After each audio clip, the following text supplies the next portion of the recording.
fonctionnaire de l'État. Je souhaite passer un concours, mais je ne sais pas comment me préparer et quels sont mes droits. Pour préparer un concours ou un examen, plusieurs possibilités s'offrent à toi. Tout d'abord, il faudra du travail personnel. Il faudra que tu prennes sur ton temps libre pour réviser, pour t'entraîner, faire des recherches. Ensuite, il y a la possibilité de s'inscrire à une préparation.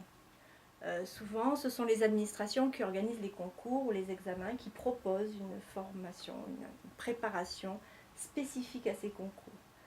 Donc, il se présente sous la forme de cours à distance, de devoirs à rendre, mais ça peut être aussi des sessions en présentiel.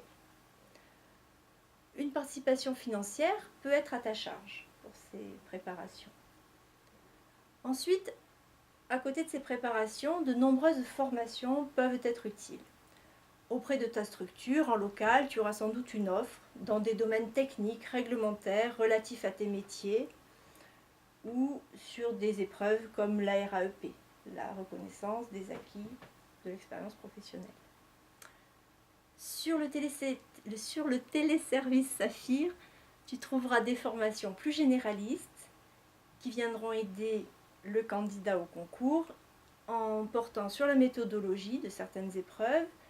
Et en Occitanie, il existe deux formations, une qui s'appelle INPEC, ce qui veut dire Introduction à la préparation aux examens et concours, qui a vocation à vraiment clarifier les motivations des candidats. Et l'autre s'appelle Convaincre le jury, elle est plus centrée sur l'oral. Et ces deux formations ont des formats innovants qui peuvent être intéressants. Enfin, n'hésite pas à solliciter ton service qui pourra organiser des actions pour t'aider, comme un oral blanc, ou organiser des rencontres avec les services que tu vises pour mieux les connaître et pouvoir les présenter plus facilement à l'oral. Bien sûr, tout cela est à la carte. Tu peux mettre en œuvre l'ensemble de ces possibilités ou ne te concentrer que sur un ou deux. Oui, mais alors, comment gérer mon temps de travail? Comment m'organiser? Est-ce qu'il y a des dispositifs prévus pour dédier mon temps de travail à cette préparation? Bien sûr, préparer un concours, ça prend beaucoup de temps. Notamment, ça va empiéter sur le temps libre, les congés, des fois du CED, les week-ends.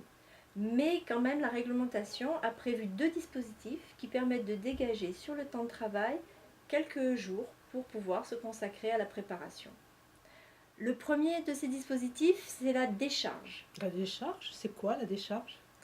Alors, il s'agit de 5 jours au maximum sur une année civile qu'un agent peut poser pour suivre des actions de préparation. C'est un temps qui est accordé de droit et il peut être fractionné par demi-journée au minimum. Ensuite, il y a le CPF. Ah, le CPF, je sais ce que c'est. Le CPF, c'est le compte personnel de formation. On peut l'utiliser pour préparer un concours. Ah, mais oui, mais c'est vrai qu'un concours, c'est un projet d'évolution professionnelle, oui. Mais alors, je peux le mobiliser pour suivre une formation? Voilà.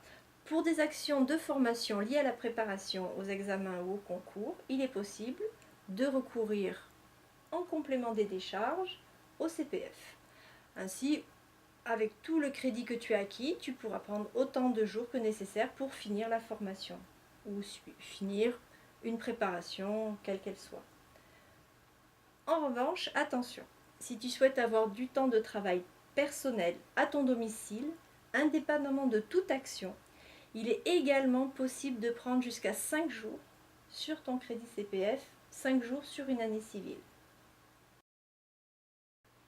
Si j'ai bien compris, grâce à mon compte personnel de formation, je peux bénéficier de 5 jours pour réviser à mon domicile, faire des devoirs.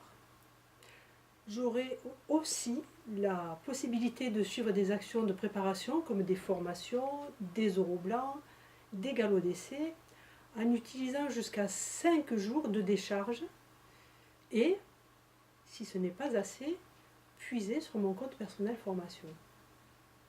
Je vais tout de suite contacter mon service ressources humaines pour faire le point sur les heures acquises sur mon compte personnel formation et aussi comment engager les démarches.